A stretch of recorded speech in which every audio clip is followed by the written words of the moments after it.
উনি তোমার হাত ধরে আছে কেন? উনি কে? ও হচ্ছে সুজানা। সুজানা, ও মাহিন, আমার ছেলে। ও মাহিন, হাই, কেমন আছো তুমি? বাবা উনি কে? ও আমার স্ত্রী। হোয়াট? কি বলছো বাবা তুমি এসব? তুমি বিয়ে করেছো? হ্যাঁ, আজ সকালে আমরা কাজী অফিসে গিয়ে বিয়ে করেছি। এই বয়সে তুমি আরেকটা বিয়ে করেছো বাবা? আমি আমার বন্ধু বান্ধবের কাছে মুখ দেখাবো কি করে? সবাই তো আমাকে ছিছি করবে। কেন? আমি তো বিয়ে করেছি, চুরি করিনি। চিঠি করবো কেন? বাবা এটা তোমার বিয়ের বয়স না। বিয়ের একটা বয়স আছে, একটা সময় আছে। তোমার ঘরে এত বড় একটা ছেলে আছে, তারপরেও তুমি তোমার বিয়ের বয়সে একটা মেয়েকে বিয়ে করে এনেছো। বিয়ে করার আগে একবারও কি আমার কথা ভাবনি তুমি? তোমার মা তো তোমার কথা কখনো ভাবেনি। আমি কি করে ভাববো? আমার সঙ্গে ডিভোর্সের 1 বছরের মাথায় তোমার মা আরেক লোককে বিয়ে করেছে, সেখানে সে সুখেই সংসার করছে। এতদিন আমি তোমার মুখের দিকে তাকিয়ে বিয়ে করিনি। আমার বয়স হচ্ছে, আমি আর কতদিন একা থাকবো? আমার তো একজন সঙ্গী দরকার, যে কারণে আমি সুজানাকে বিয়ে করেছি। আর তাছাড়া তোমার মা নেই, তোমার মায়ের জায়গায় আমি সুজানাকে নিয়ে এসেছি। আজকে থেকে তুমি সুজানাকে মা বলে ডাকো। অসম্ভব।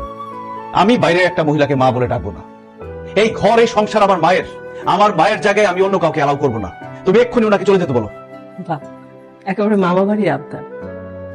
আমি তোমার বাবাকে বিয়ে করে তারপরে এই বাড়িতে এসেছি। এই বাড়ি থেকে তো আমি কোথাও যাব না। এই বাড়িতে এখন আমার অধিকার। ইনফ্যাক্ট এই বাড়িতে কে থাকবে কে থাকবে না সেটা এখন থেকে আমি ডিসাইড করব, বিকজ এটা আমার সংসার। আর এখন থেকে আমার সংসারে তোমাকে এবং তোমার বাবাকে আমার কথা শুনতে হবে। বাসা বেডরুমের জন্য কোন দিকে? এই দিন আসো।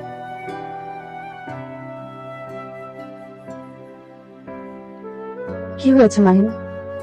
তোমার মন খারাপ কেন? আমাকে কিছু জিজ্ঞেস করো না রিয়া, আমি বলতে পারবো না। লজ্জায় ঘৃণায় আমার মরে যেতে ইচ্ছে করছে। কি বলছো তুমি এসব? কি হয়েছে আমাকে খুলে বলো। আমার বাবা কি হয়েছে আঙ্কেল?